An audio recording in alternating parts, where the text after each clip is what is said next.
Last year, two biggest wildfires in the history of Colorado, 137 years.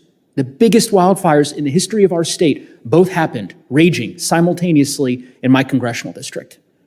From Grand Lake to Estes Park, from Granby to the Calwood and Left Hand Canyon fires in Boulder County, we relied on federal wildland firefighters to protect us.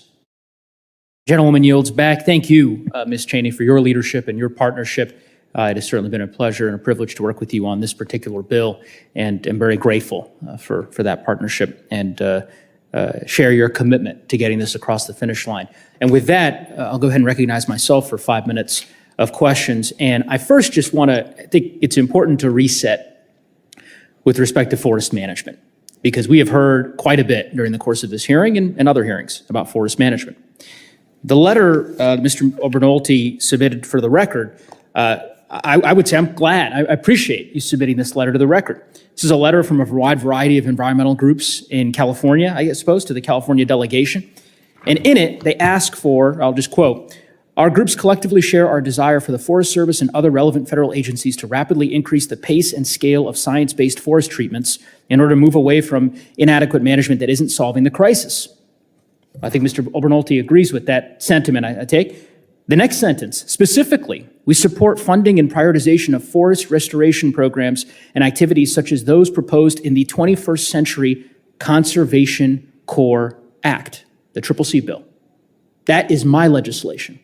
That is part of the Build Back Better proposal that the Congress is currently considering. And I guess I offer that just because essentially these groups are saying we ought to make the investments that I have proposed and many of my other colleagues on the Democratic side of the aisle have proposed with respect to forest management and fuels treatment. And I would hope that my colleagues would support these measures when they come to the floor. I'll just, Mr. Diaz, if you might indulge me, I'll touch on this a bit further. I think you've testified to this, that you believe thinning is important and that prescribed fire and fuel breaks, that those are all important. Is that a correct assessment of your view? That's a correct assessment. I think all tools in the toolbox need to be present to combat the issues we're facing. And Mr. Diaz, are you aware that in the bipartisan infrastructure deal that the House will vote on in short order, that it includes $500 million for prescribed fires? Were you aware of that? I am aware of that to a certain extent, and I'm also aware that California has invested about $1.5 billion this year in fire prevention activities as well. So we're looking to leverage those funds across all landscapes in California. That's good to hear. And are you aware that there's $500 million for thinning in the bipartisan infrastructure deal? Are you aware of that? I have heard of that as well, Congressman. Well, I'm glad you've heard of that, Mr. Diaz, and I guess I would just offer a friendly word of encouragement to my colleagues on the other side of the aisle, whom I respect, that I hope they've heard of this too, and I hope they take a look at the bipartisan infrastructure deal and the Build Back Better deal, because I think if they do, they will find that there are incredible investments in forest management, alongside the signs that the minority has brought here today to the hearing. I just think it's important, because I hear a lot from my colleagues about forest management, and we finally have an opportunity to make these investments. What an incredible opportunity that is. And I look forward to my colleagues voting in a bipartisan, perhaps unanimous fashion for those investments when they come to the floor. I, of course, want to focus on the central thrust of today's hearing, which is the important firefighting compensation pieces of legislation that we have before us, Ms. Lofgren's bill from California, and of course, Tim's Act. And I think we've heard from the stakeholders and from the administration that there is broad consensus that we are pushing our firefighters to the brink. And it strikes me that on an issue like this, where we have Republican and Democratic support from stakeholders, support from the administration, I can't seem to find anyone who opposes it, that we could get this done.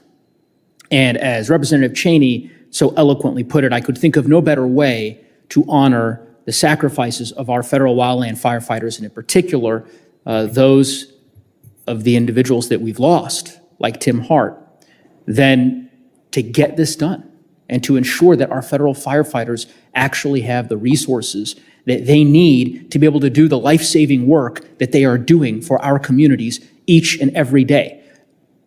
Cameron Peak Fire was mentioned by my friend from Idaho.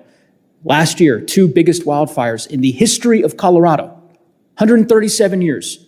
The biggest wildfires in the history of our state both happened, raging simultaneously in my congressional district.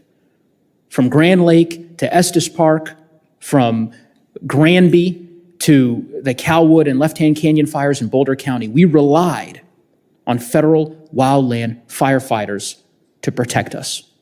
And they did their job. It's time we do our job, which means passing this legislation, putting in place the compensation increases, the housing guarantees, and the benefits increases that folks like Michelle and many, many others with the Grassroots Wildland Firefighters Organization and so many others have been fighting for, not just for months, but for years, and in fact, in some cases, decades. So I look forward to getting this done. With that, we will close the question portion of today's hearing.